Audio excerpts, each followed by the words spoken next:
खाता ही नहीं खुलना चाहिए, ताकि न वो लालटेन के साथ जल सके, न कमल के फूल पर बैठ।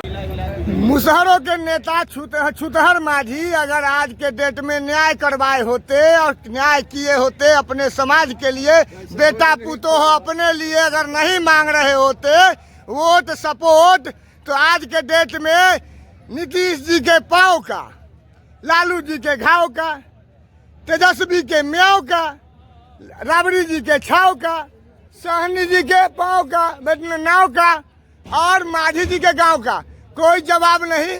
और आज देखिए ये भी बिहार में नया नया आया है एलईडी जन सुराज आश्रम में। अब आप ही लोग बताइएगा कमेंट में कि क्या क्या हम जायज कहें या क्या क्या नाजायज कहें। जी धन्यवाद।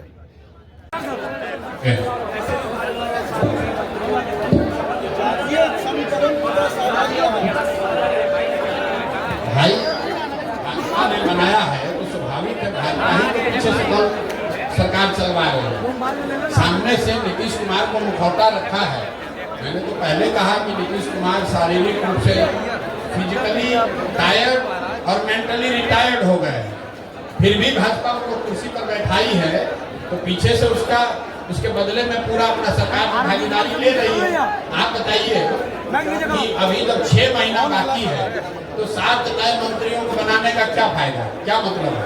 उसके 2 ही मतलब है कि कुछ संसाधन लूट का काम और बढ़ाया जाए और जनता को जाते जाते जितना लूट सकते हैं लूट लें, और इस कुछ जातियों को संदेश भेजें कि भाई तुम्हारे जाति के एक नेता को मंत्री बना दिए। भाई आप किसी जाति के मंत्री हैं, क्या आप कह सकते हैं कि बिहार में भूमि सर्वे में जो लूट मचा हुआ रोक दीजिएगा? भाजपा के जो अध्यक्ष हैं यही तो अभी राजस्व मंत्री थे। क्या भूमि सर्वे में लूट नहीं हो रहा है? क्या कोई मंत्री ये कह सकता है कि बिहार में स्मार्ट मीटर के नाम पर जो धांधली बदमाशी हो रही है रुक जाएगा? क्या बिहार से भ्रष्टाचार रुक जाएगा? क्या बीपीएससी का जो अनियमितता हुआ उस पर लोगों को न्याय मिल जाएगा? क्या पेपर लीक नहीं होगा, ऐसा दावा कर सकते हैं? तो मंत्री कोई बने उससे क्या फायदा है? चलाएगा तो अफसर ही।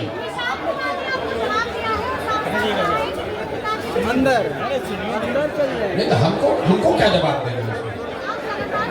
अरे हमको सीधा भी फिर दोहरा देते हैं कि नीतीश कुमार मानसिक तौर पर और शारीरिक तौर पर मुख्यमंत्री बने रहने के लिए स्वस्थ नहीं है।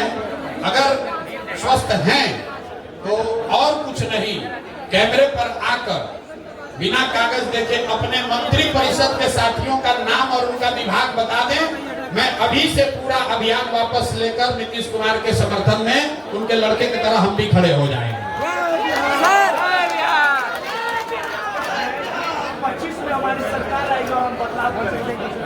भाई 25 में सरकार आएगी और बदलाव करेंगे, तो पहले 15 साल तो वही थे। 2015 से लेकर 2017 तक वही मुख्यमंत्री थे और अभी अपने चचा के मदद से फिर मुख्यमंत्री बने थे। तो बदलाव तो लाए, लेकिन बदलाव अपने आर्थिक स्थिति में आया। इन 17-18 सालों में जब राजद वाले सरकार में रहे तो बदलाव लालू जी के परिवार के आमदनी में आया, उनकी आर्थिक स्थिति में आया, उनसे जुड़े हुए जो ठेकेदार हैं, बदमाश हैं, उनकी जिंदगी सुधरी। बिहार में कोई बदलाव नहीं आया। तो अब बिहार की जनता जान चुकी है और वापस जंगल राज के नेताओं को और उसके विरोधात की ओर जनता देखने का तो कोई सवाल ही नहीं है। भाई ऐसा है, आसान तो कुछ भी नहीं है, आसान तो इतने कार्यकर्ताओं को जुटाना भी नहीं है। लेकिन बिहार बदलाव रैली जो है, बिहार बदलाव का जो सभा है वो आपको 11 तारीख को दिखेगी और आपको वो जनता की आवाज, जनता की जो भावना है सबके सामने गांधी मैदान में दिखे। इसीलिए हम लोगों ने घोषणा की है कि 11 अप्रैल को ये रैली की जाएगी। और हाथ कंगन को आरसी क्या, पढ़े लिखे को फारसी क्या, जो हम लोग कहते हैं वो सामने कर रहे हैं। अगर 11 तारीख को नहीं हुआ तो आपको कह दीजिएगा कि भाई प्रसाद फेल हो गई। लेकिन 11 तारीख को आपको दिखेगा गांधी मैदान में इतने लोग आएंगे ना जो कभी पहले आए थे ना कभी आगे आएंगे। आप देखिए क्या भैया रिकॉर्ड टूटेगा। पहले बात तो रिकॉर्ड तेल पिलाओ भाला चलाओ वाला रैली से हमारा कोई कॉम्पिटिशन नहीं है।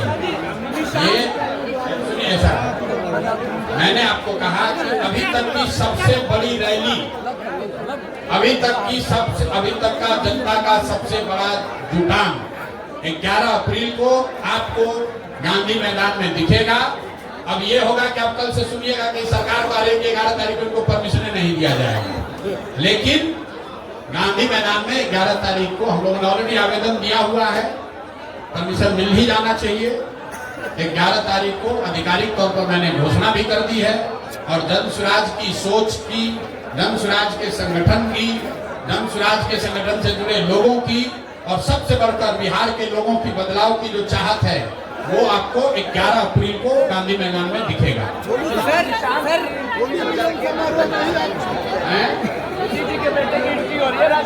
भाई देखिए, मैंने पहले भी कहा है, जो व्यक्ति राजनीति में नहीं है, मैं स्वभावतः ऐसे व्यक्ति या उनके टिप्पणी पर टीका टिप्पणी नहीं करना चाहता हूँ।